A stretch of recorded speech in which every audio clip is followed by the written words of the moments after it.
ನಮಸ್ಕಾರ. ವಿಕೆ ಡಿಜಿಟಲ್ ನ್ಯೂಸ್ಗೆ ಸ್ವಾಗತ. ನಮ್ಮೆಲ್ಲ ವೀಕ್ಷಕರಿಗೆ ನಮಸ್ಕಾರ. ವಿಕೆ ಡಿಜಿಟಲ್ ನ್ಯೂಸ್ಗೆ ಸ್ವಾಗತ. ನಾನು ಸಂಧ್ಯಾ. ಕರ್ನಾಟಕದ ರಾಜಕೀಯದಲ್ಲಿ ನಾಯಕತ್ವ ಬದಲಾವಣೆಯ ಚರ್ಚೆ ನಡೆದ ನಂತರ ಮುಖ್ಯಮಂತ್ರಿಗಳ ನಿವಾಸ ಕಾವೇರಿಯಲ್ಲಿ ನಡೆದ ಉಪಹಾರ ಸಭೆಯಲ್ಲಿ ಭಾವನಾತ್ಮಕ ಕ್ಷಣಗಳು ಕಂಡುಬಂದಿದೆ. ಮುಖ್ಯಮಂತ್ರಿ ಸಿದ್ದರಾಮಯ್ಯ ಮತ್ತು ಉಪಮುಖ್ಯಮಂತ್ರಿ ಡಿ.ಕೆ. ಶಿವಕುಮಾರ್ ಅವರು ಅಪ್ಪಿಕೊಂಡು ಪರಸ್ಪರ ಶುಭಾಶಯ ಕೋರುವ ಮೂಲಕ ಪಕ್ಷದ ಒಗ್ಗಟ್ಟಿನಲ್ಲಿ ಬಲವಿದೆ ಎಂಬ ಸಂದೇಶವನ್ನು ರಾಜ್ಯದ ಜನತೆಗೆ ಸಾರಿದ್ದಾರೆ ಎನ್ನಬಹುದು. ಡಿಸಿಎಂ ಡಿ.ಕೆ. ಶಿವಕುಮಾರ್ ಅವರು ಮುಖ್ಯಮಂತ್ರಿ ಸಿದ್ದರಾಮಯ್ಯ ಅವರ ಪಾದ ಮುಟ್ಟಿ ನಮಸ್ಕರಿಸಿದ್ದು ಸಾಮಾಜಿಕ ಜಾಲತಾಣದಲ್ಲಿ ಭಾರೀ ಈ ದೃಶ್ಯಾವಳಿ ಸಂಚಲನ ಮೂಡಿಸಿದ್ದು ರಾಜ್ಯ ರಾಜಕೀಯದಲ್ಲಿ ಹೊಸ ಚರ್ಚೆಗೆ ಕಾರಣವಾಗಿದೆ.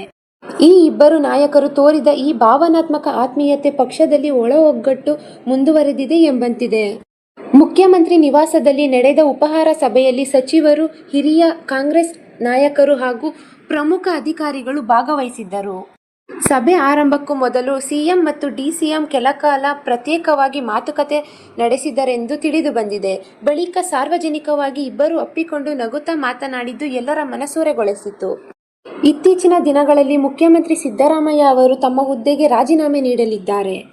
ಹೈಕಮಾಂಡ್ ಮಟ್ಟದಲ್ಲೂ ನಾಯಕತ್ವ ಬದಲಾವಣೆ ಕುರಿತು ಚರ್ಚೆಗಳು ನಡೆದಾಡುತ್ತಿವೆ ಎಂಬ ಮಾಹಿತಿ ಹರಿದಾಡುತ್ತಿದೆ. ಈ ಹಿನ್ನೆಲೆ ಬ್ರೇಕ್ಫಾಸ್ಟ್ ಸಭೆ ಮತ್ತಷ್ಟು ಮಹತ್ವ ಪಡೆದುಕೊಂಡಿದೆ.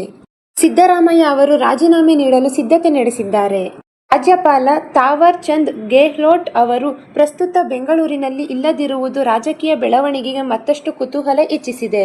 ಸಾಂವಿಧಾನಿಕವಾಗಿ ಮುಖ್ಯಮಂತ್ರಿ ಮತ್ತು ರಾಜೀನಾಮೆ ಪತ್ರವನ್ನು ರಾಜ್ಯಪಾಲರ ವಿಶೇಷ ಕಾರ್ಯದರ್ಶಿಗೆ ಸಲ್ಲಿಸುವ ಅವಕಾಶವಿದ್ದರೂ ರಾಜ್ಯಪಾಲರು ಮರಳಿದ ಬಳಿಕವೇ ರಾಜೀನಾಮೆ ಅಧಿಕೃತವಾಗಿ ಅಂಗೀಕಾರವಾಗುವ ಸಾಧ್ಯತೆ ಇದೆ ಎಂದು ಮೂಲಗಳು ತಿಳಿಸಿವೆ. ಇತ್ತ ರಾಜಕೀಯ ಚಟುವಟಿಕೆಗಳು ಒಟ್ಟಾರೆ ಜೋರಾಗಿದ್ದು, ಕಾಂಗ್ರೆಸ್ ಹೈಕಮಾಂಡ್ ಮುಂದಿನ ನಿರ್ಧಾರ ಏನು ಎಂಬುದರ ಮೇಲೆ ರಾಜ್ಯ ರಾಜಕೀಯದ ಭವಿಷ್ಯ ನಿಂತಿದೆ ಎಂದರೆ ತಪ್ಪಾಗಲಾರದು. ಇದು ಈವರೆಗಿನ ಸುದ್ದಿಗಳು. ಮತ್ತಷ್ಟು ಸುದ್ದಿಗಳಿಗಾಗಿ ನೋಡ್ತಾ ಇರಿ ವಿಕೆ ಡಿಜಿಟಲ್ ನ್ಯೂಸ್. ವೀಕ್ಷಕರೇ, ವಿಕೆ ಡಿಜಿಟಲ್ ನ್ಯೂಸ್ ಯೂಟ್ಯೂಬ್ ಚಾನಲ್ ಅನ್ನು ಲೈಕ್ ಮಾಡಿ, ಸಬ್ಸ್ಕ್ರೈಬ್ ಮಾಡಿ ಮತ್ತು ಹೆಚ್ಚಿನ ಜನರಿಗೆ ಶೇರ್ ಮಾಡಿ.